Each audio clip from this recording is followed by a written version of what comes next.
Hello mga bossing. So dito na tayo sa part 7, 8, 9. So last na to. So konti na lang kasi yung page kaya pinagsama-sama ko ng 7, 8, 9. So ito yung top solar brand. So dito naman yung mga top brand na pwede nyong pagkatiwalaan, na pwede nyong bilhin sa mga marketplace. So sa top 1 dito muna tayo sa pure off-grid inverter. So sa mga premium meron tayong Victron, SMA, ayan, Snyder, tsaka Studer, tsaka Outback. So, yan yung mga premium. So, nandiyan yan sa book. Yan, basahin nyo na lang. So, ayan yung kilowatts hour nya. So, ayan yung mga available. Sa mid-range naman, ayan, si Growwatt sa number 6. Ang problema nga lang sa mga to is usually sa mga Shopee, Lazada is halos hindi sila available. So, mabibili nyo pa sila sa ibang lugar. So, Voltronic Expert MPPT Solar, so Magnum, tsaka si Ames Power Off-Grid. So, ayan yung mid-range, pure off-grid yan. So, ayan yung spec nya. Ito naman yung mga strength nya. Okay? Tapos, ito yung budget meal na may good performance, si Esrene Mas, tsaka si Pau Mister yan. Ito si Pau Mister, available yan online sa Shopee. Si Iasan, e-solar series, yan.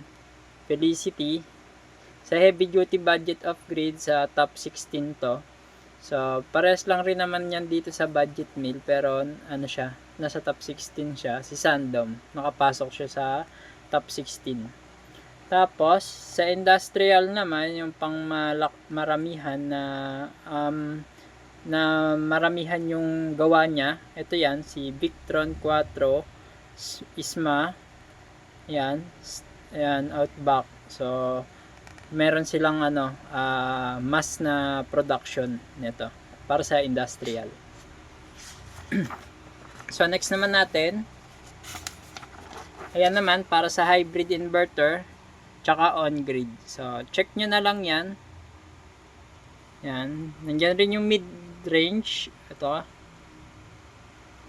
Tapos yung budget. Then, yung industry.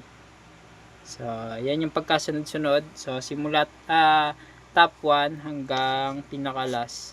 So, itong last industry lang to. So, maramihang budget. Ay, maramihang gawa to. Production. So, ito naman yung simula top 1 hanggang top 15. So, pipili na lang kayo dyan.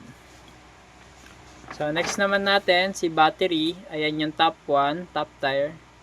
Mid-range. Ayan. So, sa budgets, nandyan si Cub. So, nakapasok sa top 11 and 15, ibig sabihin, budget si Bud tsaka Gentai. Kasi ito yung available sa Shopee. So, siguro, pasok na rin dyan si yung isang battery sa Shopee. Yung medyo nalimutan ko yung pangalan nun James Watts kung tawagin. So, pasok na rin dyan sa budget. Okay. Next natin, ito naman yung top 20 sa solar panel. So, usually, ito sa Shopee is not available itong mga to. Pero sa Facebook, may nakikita akong mga ganyan na nagbebenta. Lalo na, especially si Jinko pala, available yan sa Shopee, Lazada. Yan.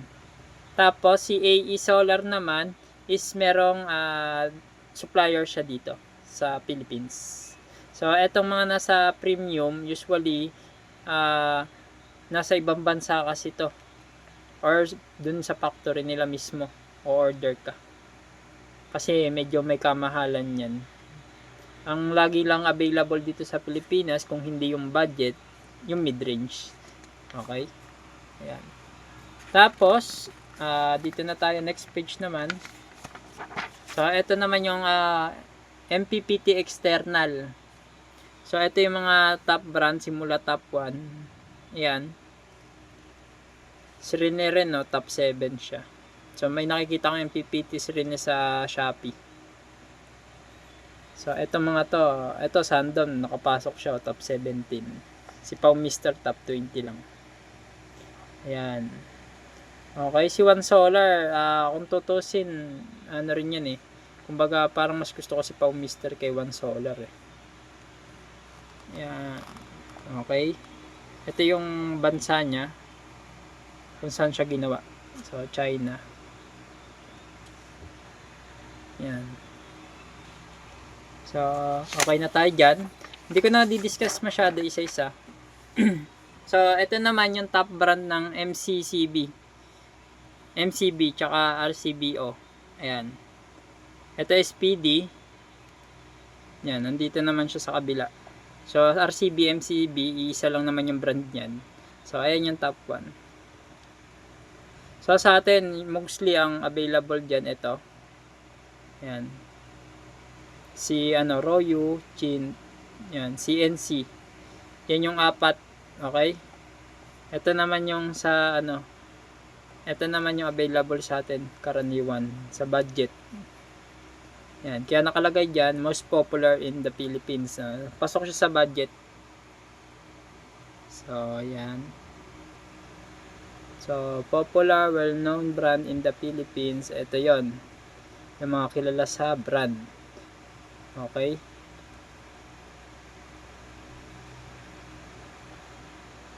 So, ito yung pang-industry na to. So, ayan yung mga top. Okay? So, pinakikita ko na lang sa inyo kasi hindi naman kailangan na i-explain. So, ito mga bonus na lang to. Ito na yung natin, yung 8 natin, yung part 8 natin, yung electrical testing guide. So, usually, papakita ko lang dito yung kung paano computein yung wattage. Ayan, yung amp times volt, watts hour. Ayan, yung ampere, watts divide volts. Ayan, kita nyo ba? So, ganyan kinukompute yung mga yan. Okay. Tapos ito, sa diagram lang, pinapakita lang nila dito yung water pipe analogy ng ampere, volts, tsaka resistant. So, si volts, siya yung pressure netong water. So, mas malakas yung pressure, mas mabilis yung daloy. Okay. Yung daloy naman is, yan yung water na mismo. So, ampere. Tapos, itong pumipigil na to, yung restriction in na pipe, yan yung resistant. Yung manipis na yan, pinapanipis niya yung voltahe. So, yan yung resistant. Tapos, yung wattage, siya na yung pinaka-power ng lahat ng yan. So, siya yung pinaka-flow. Okay? Sample yan ng analogy ng volts, amp, watts, tsaka resistant.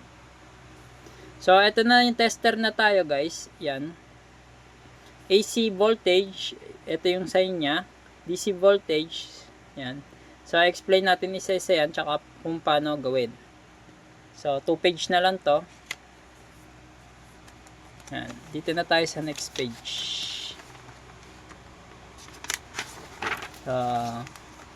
Sabi dito, how to use multimeter or tester. Siyempre, ang unang nyo is safety first. Pag gagamit kayo ng multitester, especially sa mga AC, okay? Sa mga kuryente na live, gagamit kayo lagi ng PPE, yung electric rubber gloves, okay? So, gaya nito, lagi ako may dala nito pag mga kuryente na. So, ito yung gloves para sa electric. So, always check the battery or tester. Mode to check the tester. Kunyari, kailangan i-test nyo yung sound beep. So, ito yung sample. Yung ginawa ko kanina. So, ito yung tester para malaman nyo kung lobat na siya o hindi. Papalitan nyo na ng battery. Ilagay nyo sa set mode ng beeping. Yan. Tapos yan, hindi pa yung naka-beep. Click nyo yung function. Yan, kita nyo ba? Ilagyan natin ilaw. Yan. Function. Yan. Pag ganyan may sound, nakaturo dito sa beeping, pag pinagdikit nyo yan, tutulog yan. Ibig sabihin nun, siya, kumbaga, hindi siya lobat, pwede nyo siyang gamitin. Kasi pag lobat yan, pag inano nyo sa mga AC, pwede kayo makuryente. So, ito naman yung pag-check ng voltage, AC voltage. Ibig sabihin, nandyan kung ano yung arrangement ng black, comb, red sa, dito sa, resistant. Okay? Sa ohms. So, ayan. Ito yung black sa comb. Input naman dito sa kabila. So, meron naman nakalagay na black tsaka red kung saan nyo ilalagay. So, usually kasi, yung iba kasi, tatlo yung suksukan. Yung isa dito, isang suksukan is para sa ampere, 10 amp. Na-discuss ko na yun sa ibang part. So, tapos isiset nyo sa voltage. So, usually yung ganitong reader, yung meter, automatic na naka-range siya sa voltage.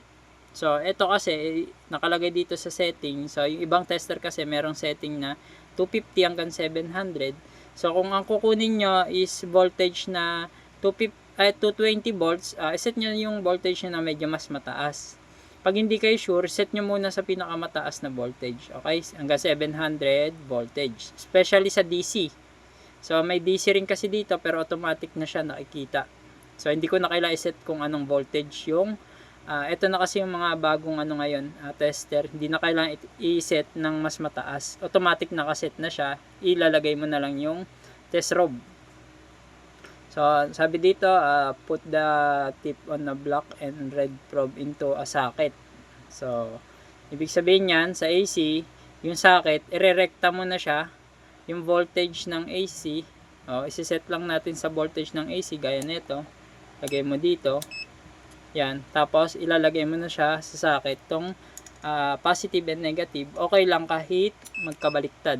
Okay? Kasi wala namang polarity ang AC. Sunod, AC current. So, yung current na to, sisetting nyo siya sa 10 amperes. So, medyo, medyo delikado yung sa current kasi, pwede kayong makuryente dito, lalo na pag di nyo alam yung mataas na current yung kinukuha nyo. Usually, ang ginagawa dito, ino-open yung isang wire. So, ang gagawin, puputulin yung isang wire. Okay? Tapos, open one side of the circuit and connect the meter. Ibig sabihin yan, pag nakaset na sa, itong red, nasa 10 ampere. So, tulad ng sabi ko, sa akin kasi, automatic na, ito, isiset mo lang sa 40 ampere AC. Okay? Ayan, may tatak ng AC. Yung iba kasi, DC dapat yan, kung DC ang kukunin mong ampere. Pero dahil AC nga, AC current, so dapat AC, yung ganun yung tatak. Okay? Parang alon. So, tsaka mo setting ng 10 amperes. Yung probe mo dapat nasa 10 amperes. Huwag ka magkakamali dyan. Setting mo nasa 10 amperes din. Sa akin kasi, hanggang 400 amperes kaya nito. Kasi ito lang yung testing ko. Pantest ko ng ampere, yung clamp meter. Kaya mas nakalagay nga dyan, careful ng AC voltage, additional, clamp meter safer. Ibig sabihin, mas safe siya pagkuha ng ampere. Hindi mo na kailangan magputol ng wire. Tapos, ididikit mo yung positive dun sa kabilang wire na pinutol mo, tapos yung negative na probe sa kabilang wire. Kunyari, ito. Kunyari, itong wire na to, so, pinutol mo. Pag pinutol mo yan, dalawa na yung wire. So, ito, kunyari, naputol na, dalawa na yung wire. So, ito, direkta siya sa load. Nandito yung, kunyari, ilaw, nandito, sa dulo nito. Tapos, itong pangalawang wire na to, yung papunta na sa socket, sa saksakan. So, isasaksak mo to, yan, putol lang yung isang wire. Pero itong kabilang wire, buo. Ang gagawin mo sa kanya, itetest mo ng dito yung red, tapos dito yung black. Okay? Pag test mo dyan, magkakaroon siya ng ampere reading. Ganun siya. So, dapat nakasaksak to, tapos putol lang yung isang wire. Tapos, pag nilagay mo yung test probe mo dyan, iilaw ngayon yung, yung kuryente. Magre-read yung meter mo.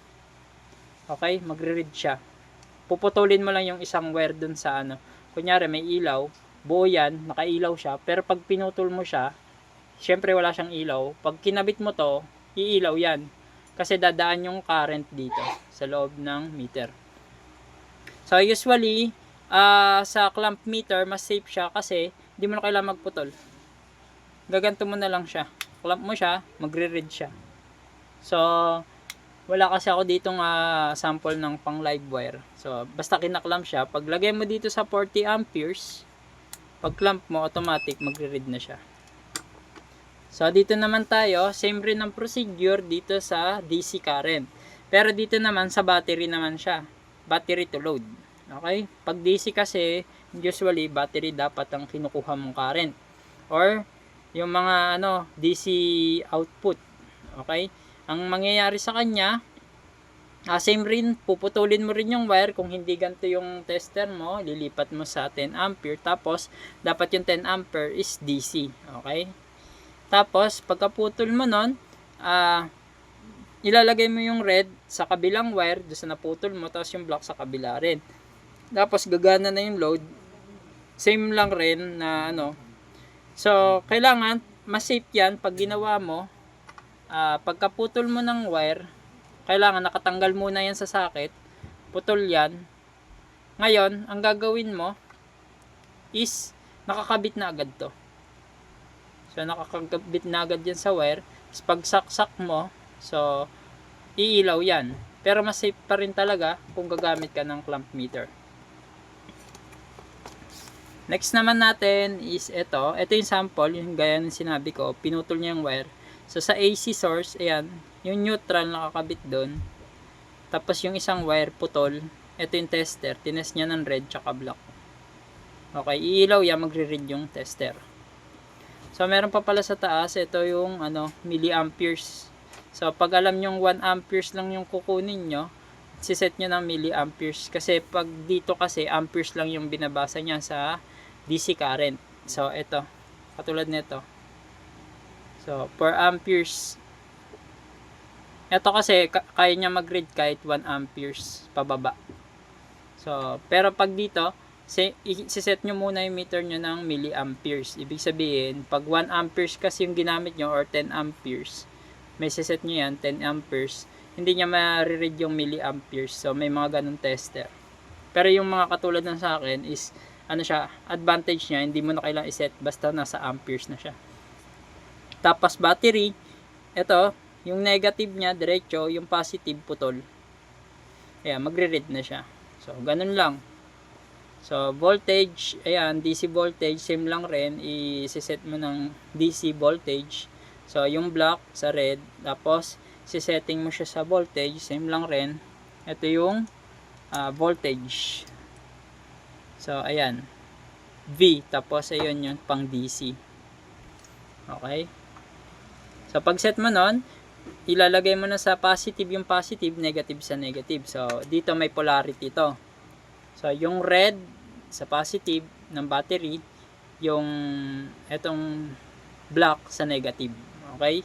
Pwede naman magkabaliktad yan, kaso ang kakalabasan yan is negative. So, wala namang issue kung magkabaliktad. Yun nga lang, negative ang basa niya. So, ohms resistant, ito naman yung sa mga resistant, chine-check. So, ohms siya. So, usually yung sa tester ko, meron din ito. Ayan. Saan ba ginagamit yung yung ohm sa mga resistor? Ayan. So, ilalagay mo yung terminal dito sa terminal dito. Tapos, magre-reading na rin siya. So, pag OL siya, ibig sabihin yan, open circuit or overload. Sira na to. Pag OL. Pero dapat kasi dyan may reading. Ibig sabihin, nagkaka-resistant tong resistor natin. So, ganun yung pag-test niya ng resistant ng ohms. So, diode test, tsaka continuing test, tsaka yung beeping test, halos isa lang. So, sa diode test, gaya ng eto, sample ko sa inyo. Yung ginawa ko kanina, yung continue ko, ito yung sa beeping. So, nagkaka-read siya. Sa diode kasi dapat pag ito binaliktad mo yung diode, hindi siya magkaka-read doon. Tapos pag binaliktad mo, magkaka-read siya. So kunyari ito yung diode, ayan. Magkaka-read yan pagka hindi baliktad, pero pag binaliktad mo, hindi siya magkaka-read. So malalaman mo kung sira siya o hindi. Tapos yung beeping naman, ito yung diode eh. Yan. Magkakaroon siya ng reading at saka hindi.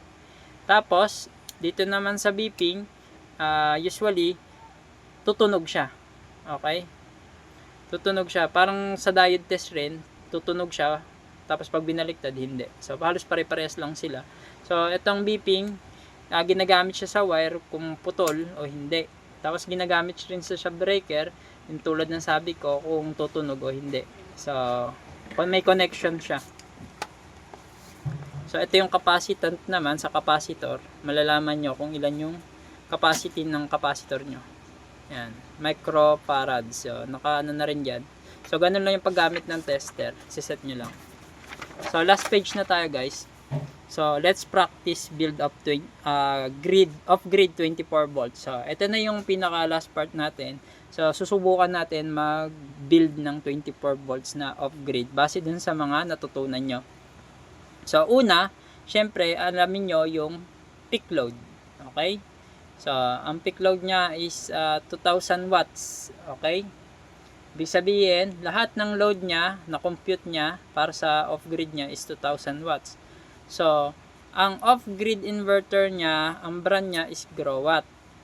Tapos, formula, peak load plus 50%. Ibig sabihin, yung load niya, dadagdagan niya pa ng additional 50%, equals to 3,000 watts. So, dito, hindi na siya nagdagdag para sa surge. Kasi, kung may rep man siya dito, usually, yung 3,000 watts, guys, is sobra-sobra na sa surge yan, okay? Kaya na rin ng aircon niya na 1 HP. So, 3 kilowatt inverter, yung napili niya kasi nga 2,000 watts yung load niya. 24 volt system, syempre matic kasi tulad niya sabi ko, mas automatic na yan pag 3 kilowatt, 24 volts ang system niya. Kumbaga, ang ipapartner yung battery. So, AC output, syempre 20 to 30, 60 Hz. Pure sine wave ang pipiliin nyo with toroidal. Surge power niya is 6,000 watts. Ibig sabihin, kayang humandle ng 6,000 watts ng inverter na to. So, ibig sabihin, kahit 3,000 watts yung inverter, kaya niya, meron siyang surge protection na 6,000 watts. So, efficiency, 95%, sabi ko sa inyo, pag mas mataas yung efficient, mas okay. Okay, mas matipid sa kuryente. LCD and Wi-Fi monitoring, yan, may Wi-Fi monitoring yung napiling brand. Cooling fan ventilation, built-in protection, LVD, syempre special, kailangan may low voltage disconnect para hindi masira yung battery. May overload and short circuit protection din siya. So, hindi siya mag-overload, lang siya, kumbaga magpo-protect siya, minsan mamamatay yung inverter. So, sa 3 kilowatts naman, usually malaki na yan para sa 2,000 watts na peak load. So, iwas na rin yung overload yan. Temperature and over voltage. So, may over voltage protection din siya, may temperature siya. Hindi siya basta-basta masisira sa mainit lang. So, match the battery. So, meron tayong 3 kilowatts inverter. Dapat ang battery mo, kung 24 volt system siya, 24 volts automatic. Ang capacity niya na safe, sabi ko nga sa inyo, is 0.5, di ba? So, kung 3 kilowatts, 3,000, okay? 3 kilowatts yan. Ang niyan, i-divide nyo yung inverter. So, 3,000 divide 24 volts is 125 ampere. Times 2. Kasi sabi ko sa inyo, 0.5 ang lithium safe ng discharge. So, 250 Ah. So, 250 or higher is better na capacity ng battery niya. Tapos, ang pipili nyo lagi is LiPo 4 kasi maganda siya sa pag-build ng solar. So, with built-in BMS and active balancer. Wi-Fi monitoring na rin yung match battery nyo. So, okay na tayo sa battery, okay na tayo sa inverter. Dito naman tayo. Sama na nating wire sizing, inverter to battery. Kasi buo nyo na yung inverter, yung battery. So, kunin nyo na agad yung inverter to battery. So, ito yung formula niya. Inverter 3,000 divide 24 volts is 125 amperes. Ang niya. So, ang ano dyan, 125 plus 25% or times 125% equals to 156 amperes. Yun yung dadaan sa wire nyo. So, usually, ang wire nyo is 1 AWG na dyan. To 150 amperes to 200 amperes. Tapos, pure copper silicon ang pipiliin nyo. Okay? So, yun yung pinaka-safe. Ngayon, kung maikli lang naman yung wire, tulad ng sabi ko, pwede kayong tumaas ng isa. Pero, mas safe yung dito ka na mag-aan sa 1 AWG. So, breaker must be MCCB 175 ampere. Kasi nga, kaya niya ng 200 ampere yung wire natin. So, ang MCCB mo is 175 ampere. DC type C. 60 to 100 voltage ang kaya niya. Kasi, 24 volts lang naman yung system. 24 volts lang yung dadaan sa battery tsaka sa battery tsaka sa may inverter. So, 60 to 100 volts. So, imamatch na natin yung solar panel kasi may battery na tayo. So, dito naman, i-remember natin yung series for discharge. So, syempre, shortcut method tayo, 24 volts, 250. So, times 5 C rates equals divide 2 lang yan. So, 125 ang safe na charging. So, ang dapat na natin, solar panel natin, ita-times lang natin yung 24 sa 125 equals to 3,000 solar panel. Mag-overcharge tayo ng panel which is plus 20%. So, ang kukunin nating panel is 3,600 watts. So, sa 3,600 watts na yon, sa per piece, ito yung panel specs niya. Ayan, 12 amperes, 60 volts. So, 50 volts. Ayan. So, ang ang total niyan guys, ayan, 360 volts total sa 6 pieces. So, ibig sabihin niyan, meron na siyang ISC na 50 amperes. Ibig sabihin niyan, sa 3,600 watts, i-divide nyo sa 600 watts. So, 6 na pirasong 600 watts ang kailangan mo para makabuo ka ng 3,600 watts. Ang brand niya is JA Solar and Type. So, ibig sabihin, lahat ng brand na kinuha ko is magaganda na. So, ang pagka-build nito is halimaw. So, meron na akong IMP, ayan yung specs. Tapos, BMP 50 times 6. Kasi nga, naka-series to guys. Series connection nakalagay. So, 300 volts total ang BMP niya. Tapos, ang bulk niya is 360 volts total. 50 amperes. Okay? Para gagamitin naman natin yan sa pagkuha ng MPPT. So, yung MPPT natin is 24 volt system. So, ang charge current natin is 125A kasi ang safety charge current natin is 125A pababa. So, kumuha na tayo ng 125A, assuming na natin, hindi na tayo bababa. So, 30 amperes naman ang total PV input. So, pwede na yon. Tapos, 500 volts max voltage. So, 500 volts ang pwede sa kanya. So, nakalagay dito sa series niya, usually, hambok niya is 360 lang. So, pasok pa rin. Okay? Kasi 500 versus 360. May allowance ka pa para sa cold weather. Tapos, 150 volts to 400 volts BMP. Okay? Pero, ang BMP niya dito, ang total niya is 300 volts.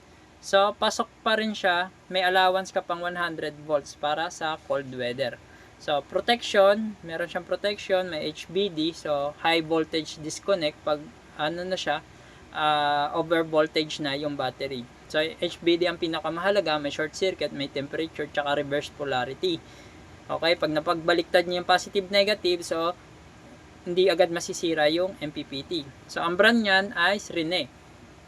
So, wiring size naman tayo, yung panel natin, ayan, panel ISC 15 amperes, no parallel connection, 300 volts total BMP, yung katulad ng kanina, ito yon. So, 15 amperes times 125% para sa wiring. So, 18.75 amperes ang para sa wiring natin. Tapos, sabi dito, use voltage graph and formula. So, 5 meters ang length. Usually, ang lumabas dito, gaya ng sabi ko, ay anti-times niya, yung 19 amperes, tapos total BMP, 300 volts times 3%, usually 21.1 BDI. Ang lumabas sa kanya sa BDI is 20 AWG. So, ito yung sinasabi ko na hindi nyo na dapat sundin yung BDI doon kay sa standard. So, usually, ang gagamitin natin is yung 10 AWG. Kahit 20 AWG lumabas sa BDI. Dahil yun yung pinaka-standard protocol ng ating solar. So, ang capacity niya is 35 ampere, itong 10 AWG. So, dito siya nag-base sa ampere na lang na to, 19 amperes. So, yan yung kinuha niya. So, breaker nito, poprotect niya yung wire na 35 ampere. So, ang breaker mo is 30 ampere na automatic para ma-protect yung wire. So, 400 to 600 VDC yung voltage. Kasi nga, umabot siya ng 600 kasi dito sa DC, malaki yung voltage na umano sa kanya. Halos, ito, kung makikita nyo, 300 volts ang total BMP niya. So, hanggang 600, so, pasok siya. So, SPD must be type 2. Okay? 500 to 600 VDC. So, ibig sabihin, ito yung voltage niya. So, gumamit tayo ng SPD dito na merong 2.5 kilo voltage up. Ibig sabihin, yan yung palalabasin niya in case na may kidlat. Yan lang yung tatama dun, yung ikaklamp niya, hindi naman tatama sa system mo. Pakakawalan niya yung 2.5 kilowatts para i-clamp. Gaya ng sinabi ko, short circuit niya sa loob ng SPD. Tapos, meron siyang 40K IMAX at in na 20 kiloamperes. So, ibig sabihin, yung 20 kiloamperes, yan yung niya, ipoproject niya sa ground. Okay? Tapos, wiring cells naman tayo, MPPT, to battery. So, MPPT charge current is 125 amperes. So, with 24 volt system. So, ibig sabihin nun, yung formula is 125 amperes. Ito yung MPPT times 125% equals to 156 amperes. Yung 125% guys, same rin yan ng plus 25%.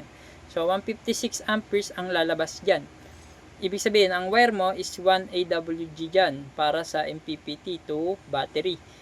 Tapos, kaya niyang magkaroon ng ampacity na 150 amperes. So, sabi ko nga sa inyo, kung mas maliit yung wire, pwede kayong mas bumaba pa mas lumiit pa yung wiring nyo na hindi na gawin na nating 2 AWG kung wala pang 1 metro. So, breaker must be MCCB 150 amperes. Dahil nga ang wire niya ay 150 amperes, ang breaker niya ay 150 amperes. So, siname na natin yan. Tapos, 60 volts to 150 BDC kasi nga battery to MPPT. So, ang ano lang naman dyan is 24 volts. So, safe na ang 60 volts. SPD must be type 2. So, kung nakapansin nyo, may SPD na tayo dito sa panel to MPPT. May SPD pa tayo dito sa MPPT to battery. So, ibig sabihin lang yan, type 2 lang yung kinuha natin kasi industrial lang naman to. So, dito nga lang, mas malaki yung pakakawalan niya. Ayan, nakita nyo, 2.5 kilowatts. Pagdating dito, lumiit na, 1.5.